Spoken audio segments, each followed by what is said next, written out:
let's talk about Uttarakhand right now and get you what exactly this state looks like. Now, of the 5 seats, all 5 went to the BJP. And if you were to look at the VIP seats, there's one that everyone is talking about right now, the seat of Garhwal, where you have the BJP fielding Anil Baloni. He's up against Ganesh Godiala of the Congress, Dheer Singh of the BSP. As a Rajya Sabha MP, Anil Baloni is now making the transition to the Lok Sabha elections. And I want to now, as we focus on Uttarakhand, also get you an exclusive conversation that Rahul Kanwal had with Anil Baloni in Garhwal, from where he is contesting. Here's an excerpt of the conversation.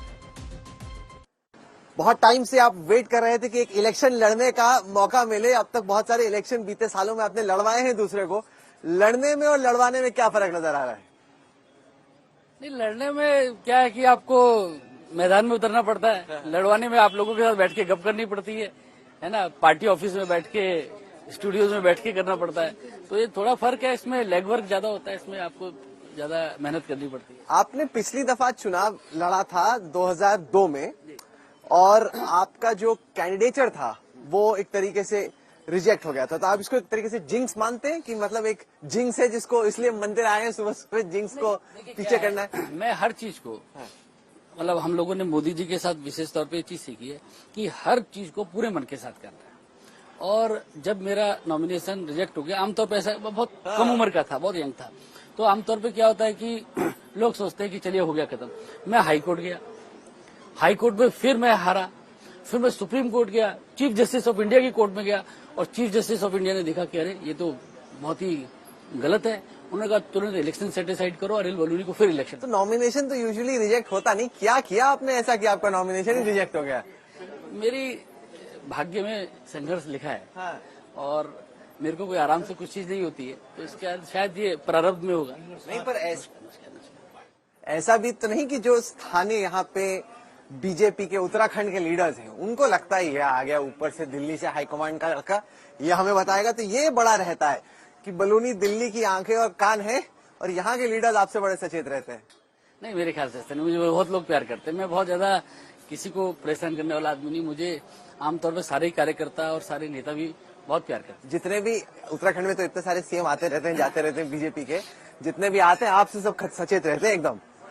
नहीं, मैं आपकी बात से super big boss एक तरीके से। मैं आपकी बात से नहीं। ये तीनों बलूनी जी आप ही के चुनाव क्षेत्र में आते हैं? नहीं, आप ऊपर की तरफ देख रहे हैं, इधर नीचे की तरफ भी देखना पड़ेगा। यहाँ से रामनगर भी लगभग 150 किलोमीटर है।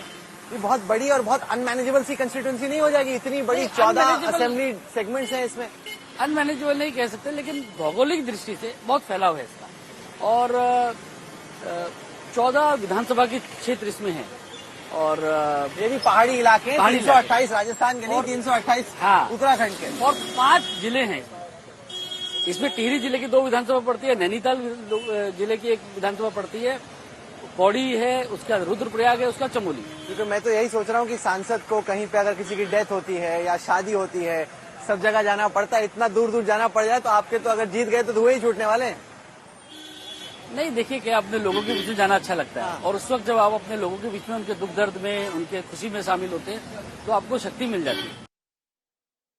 So Anil Baloni in the electoral contest this time, it's a seat to definitely watch out for. But of the 5 seats in Uttarakhand, you look at how the BJP managed to sweep this particular state. They're counting on that happening once again. You look at the vote share breakdown as well, 62% vote share. And that's an overwhelming number for the BJP in Uttarakhand. 32% with the Congress, 7% with the others. This is of the 5 seats in Uttarakhand. I want to bring in Ankit Sharma on this broadcast as well, who's currently reporting and getting us all the updates from Uttarakhand. Ankit, the BJP counting on yet another clean sweep, 5 seats up for grabs. What does it look like there?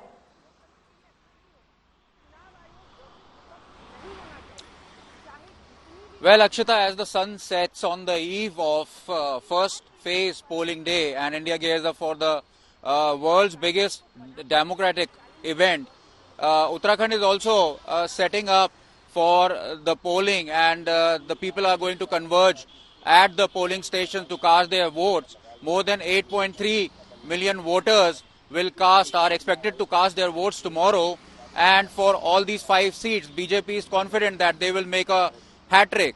However, there is a trilateral competition in 2 seats, that is Tiri and Haridwar, where Harish Rawat's son, Virender Rawat, is debuting as a Lok Sabha candidate from Congress, wherein former Chief Minister Trivendra Rawat is also a debutant when it comes to Lok Sabha polls. He is a candidate of BJP from Haridwar.